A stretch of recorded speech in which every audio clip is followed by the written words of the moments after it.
Hello everyone, Achalin over here, and as always, this is the Lightning Lethal Mirage. This will be the late game gear and power video.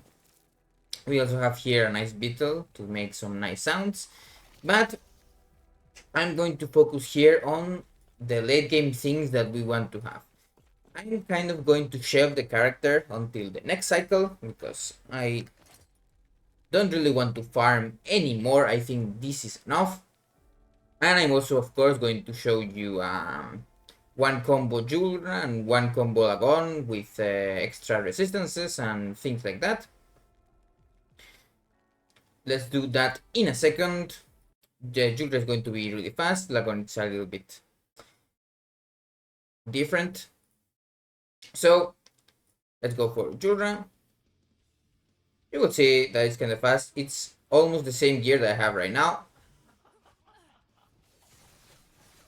And that is the whole combo. Maybe you can see really well here on the side, but it's tier 4 100%, okay?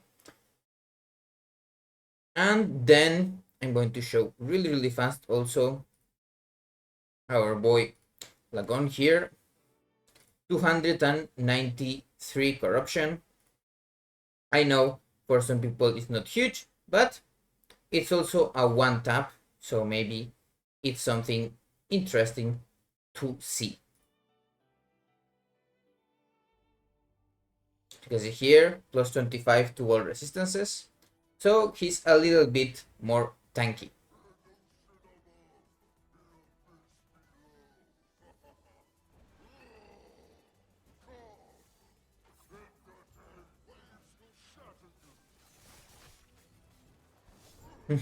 We also get double KO, but don't worry, the kill counts and you can still get the gear as you respawn inside the instance.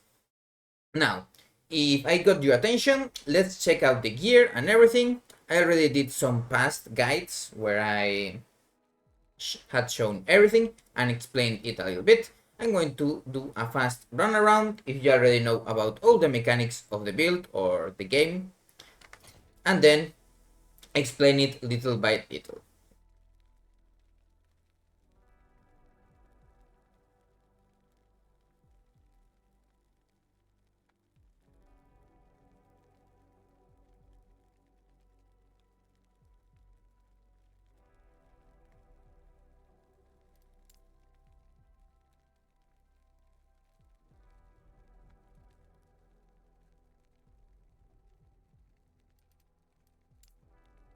Well, as you saw, at least on the blessings, I still have to farm, in theory, of course, to get the better blessings. I have to get more lightning shred and other things. Also, my relic is not the best one I could have. You see that it's on a bad base, and also doesn't have super crazy mods or rolls. Ideally, you will get a Gambit of an Erased Rogue. The only important mod here is the +4 to Lethal Mirage. Lightning Resistance gives us some resistance, of course. And that's to get the +5. Because even with that, our Lethal Mirage can still get some free damage from points here. I'm not using the call because I have the call here with Umbral Execution. Now, let's talk about the abilities and then I will talk about the passive tree. First of all, we have Shift.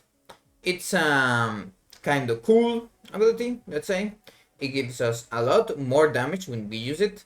We also get a 100% crit, and this is whatever because we can't bleed with our lightning damage. Here we have momentum. It gives us some damage because of passive and other things. And lasting presence gives us our 5th shadow that we use. Dancing strikes. Here the important ones are of course these ones here because they give you general damage. This one here also increased the damage of our lethal mirage. And here we get some armor shred. As I said before, it's not important to get the +2 on the relic. You just drop this 2 points of bleed. Umbral Blades, this point is just a super filler. It just leaves us the swords on the ground that spin and give us some free damage. And you can see here, these swords, they do some damage. They also apply chill and maybe freeze some enemies. Chill is kind of cool because they get extra reduction on their abilities to just do damage to you. And same as the other things, we have here this point that is whatever. I just put it here because at least it does something. All the other points are here. Are for our synchronized strike. This one is really important to get the mana. This one is also really important to get our Crimson Shout. It gives us a lot of bleed chance and also less damage taken with dots. Then we get the cool, and everything else is kind of whatever. Of course, this is also important to get the 2 extra shadows when we use this. That way we get 4 shadows, and then we can get the 5th and have fun. And as for Lethal Mirage, as you can see here, we get all the extra Mirage with Unending Mirage and Umbral Expanse. We also get the extra damage per bleed. That's why we have the sword is on the ground and the other mini combo that we do. Ideally, you get to 20 stacks while you are doing the super combo, and then that way you get that extra damage. Here we have Shocking Grasp, but not because it's a super good point, but because we have these 5 points of penetration, and we are already using 2 Fulgurite shards, so we are converting all of our base damage to lightning, so might as well get that lightning penetration. Here, of course, you have some bleed chance that is not going to get used, but it's going to get converted into shock chance. This means that we are going to cap our shock really easily. And then, of course, the shadow interactions, you can't ever forget those. Here you have Shadow Eater and Umbral Fist. Now, of course, I already said it in my written guide, but it has been rejected 2 or 3 times. I will try to send it again, but if I don't get accepted, I will just leave it there. If you have any questions, you can ask me, of course, in the comments below. For the most part, this is not a leveling build. If you are going to try and level with this, at least try to get all the cooldown reduction that you can on your boots and your belt, the 2 rings, and your helmet and gloves. These base types give some cooldown recovery speed, and then if you can get to around 6 or 5 seconds cooldown with Lethal Mirage, getting 50% cooldown reduction, you should be fine. Now, where does most of our power comes? It doesn't come from Omnis, don't worry about that. You can use perfectly a neck. This is the neck that I was using for the longest time. It has just some lightning, elemental, some frailty, and just a lot of health. You can also use, of course, one with critical multiplier or other things, or one of these that gets extra physical and necrotic resistance and other things. But I recommend the less damage over time ones, because dot damage in this game is super dangerous. For belts, I was using this belt for a long time, with cooldown reduction, some hybrid health, and then lightning damage. You can get elemental damage also instead of cold. It will be really good. That or mana, because we are really mana hungry if we use the coated blade part of our build. For the gloves, you can use, of course, these fighting chance gloves. You get some extra melee damage, but it's not 100% needed. You can use some normal exalted gloves, like the ones I have over here in my second inventory. These were the gloves that I used for a while. Then I used this also for a while. Use dexterity and resistances, maybe some health, whatever. For chest, I recommend to get the Arsene Sprite because you get a lot of mana regeneration. Wait, I say it a lot, but it's not really that much. As you can see, it's only 3 per second. but it gives extra mana, armor, strength, and everything, and it lets you slap mods onto it. I had also been using on a lot of my extra videos the Kestrel, was this chest, and before I got a 3LP one, I was using this one that I bought really cheaply because no one is playing this build. And I also failed 3 Glyphs of Despair on my Vitality and Void Resistance, so those mods are whatever. Boots, the same thing. I had been using these boots for a long time. You get less damage from critical strikes, one of the best bases. Cooldown recovery, and then dexterity. You can also get movement speed instead of that. For relics, I was using Pillager's Gold for a little bit. Then tried to get one of these, but was using this. This is the best base because it has some armor shred for free. Also, I got this one that was super cheap. It had some throwing damage instead of the dancing strikes, but I Glyph of Despaired it, and then I could craft it to the maximum. I will of course eventually use a rune of Ascendancy or something like that, and try to, if I continue playing, get onto a Grimoire of Necrotic Elixirs or something like that. This is also a really good relic, because when you use a pot, it gives you a lot of resistances to void, necrotic, and poison damage, that they're quite dangerous. For boots, I also used these ones after I got rid of these ones. And this gave me a little bit more health and a little bit more movement speed, without vitality of course, and without resistances. You have to watch out. Then of course you can get also boots with movement speed, but I prefer that.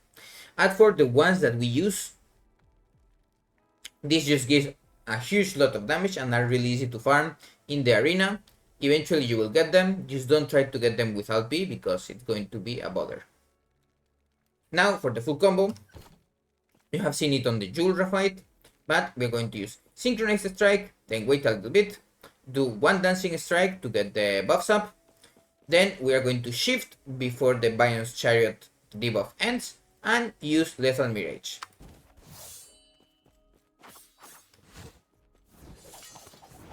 Of course, we have to do all of this before the Julra's Star Dial buff also goes out, so you get at least 1 or something second with a huge amount of damage.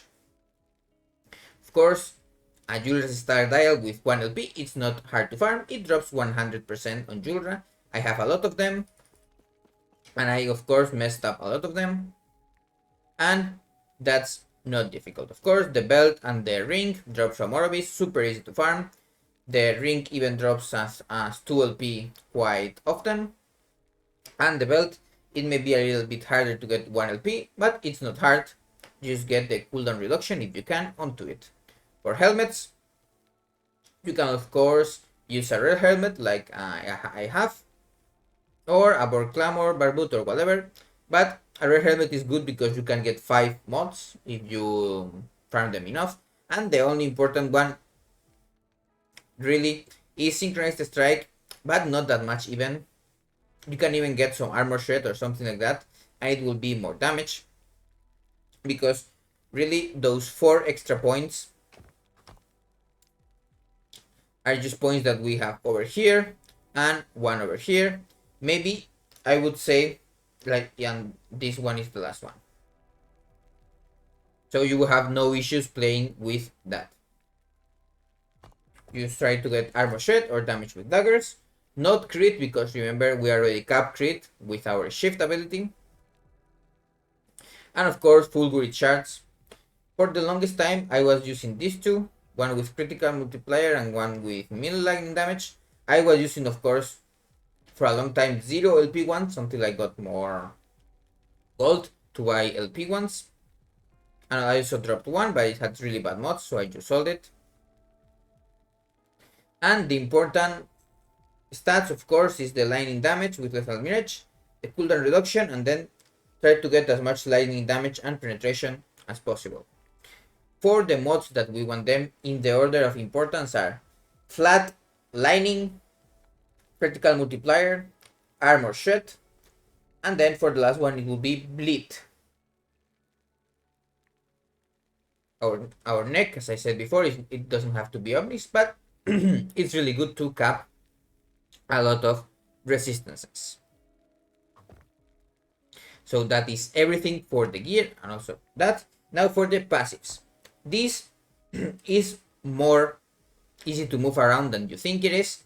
I will use, of course, let you see my passives right now. You can copy them if you want. I will, of course, now explain the important ones. So the easiest one to explain is this one, the Falconer one. Do it after you have gotten the all-in capstones and, of course, gotten lethal Mirage. It's just more damage when you have haste, and it's really easy to get haste because of the agility. Of course, as you know, in Rogue we first get 20 points. Just get Twin Blade and the ones down here and lethal cadence, so you will go 1 point here, then get some points here, get dual wielding when you can, then get some evasion and lethal cadence. Eventually you will come back, but not right now. Then you come here and the points you're going to use first are going to be the flow ones, and some of them on pursuit to get the move speed if you want really fast. This will be for later. Afterwards, when you get one in rhythm and get the pursuit to 5, you begin putting points on cloak on shadows and get Shroud of Dusk. Remember to not get points in apostasy until you have more dodge. Now our Subon's Pact is really strong when you are full on health, and it's going to happen a lot because remember we are invulnerable while we are using lethal Mirage, and we have some leech, so we go up in health a lot. For the other points, perfection, it just gives a lot of damage. It helps on clearing. I also have a clear video if you want to see it, but I'm going to link it in the description instead of putting that. I'm also going to put a card over there. Now armor shred, it gives a lot of damage. 2 stacks of perfection instead of 1 per hit. That's good. Confidence, I don't really like it. Critical eye, it helps a little bit with maps that have the crit avoid mod. That critical vulnerability helps. Death's Door, one of the best nodes for survivability. All in, a lot of damage. Get at least 1 point in Shadow Master 2 to have the cap of 5 shadows with the Dark Allies. And of course, super critical multiplier. So that would end everything that we would use and destroy. Now, as for while you don't have this super gear to destroy bosses and things like that, you can use Shadow Cascade instead of Umbral Blades. So you can just run around and use Synchronized Strike and Shadow Cascade to clear. If you don't have, of course, the full grid shards yet, so you have 10 seconds on Lethal Mirage.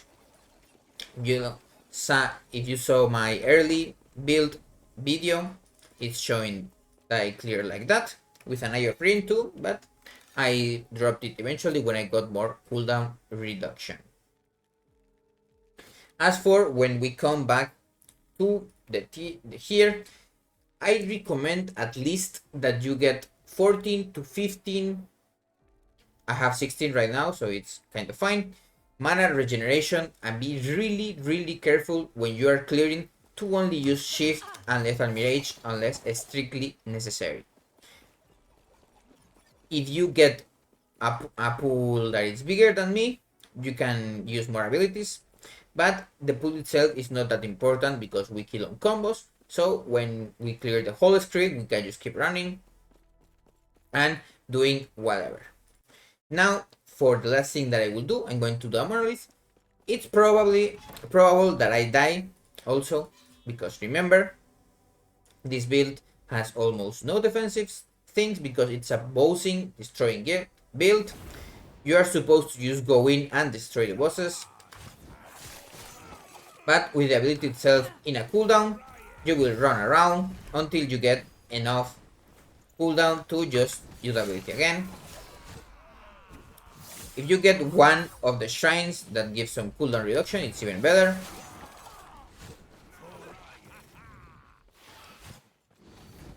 And just do everything that you want.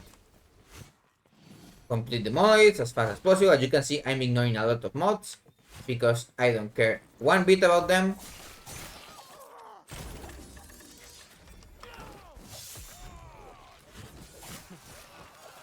If you see a big mob, of course, you can use synchronized strike to kill it. And also, if you see poison or dangerous mobs, you can just run away from them if you don't have lethal Mirage ready. It's going to be really likely that you die if you are not careful. So, while you are dodging,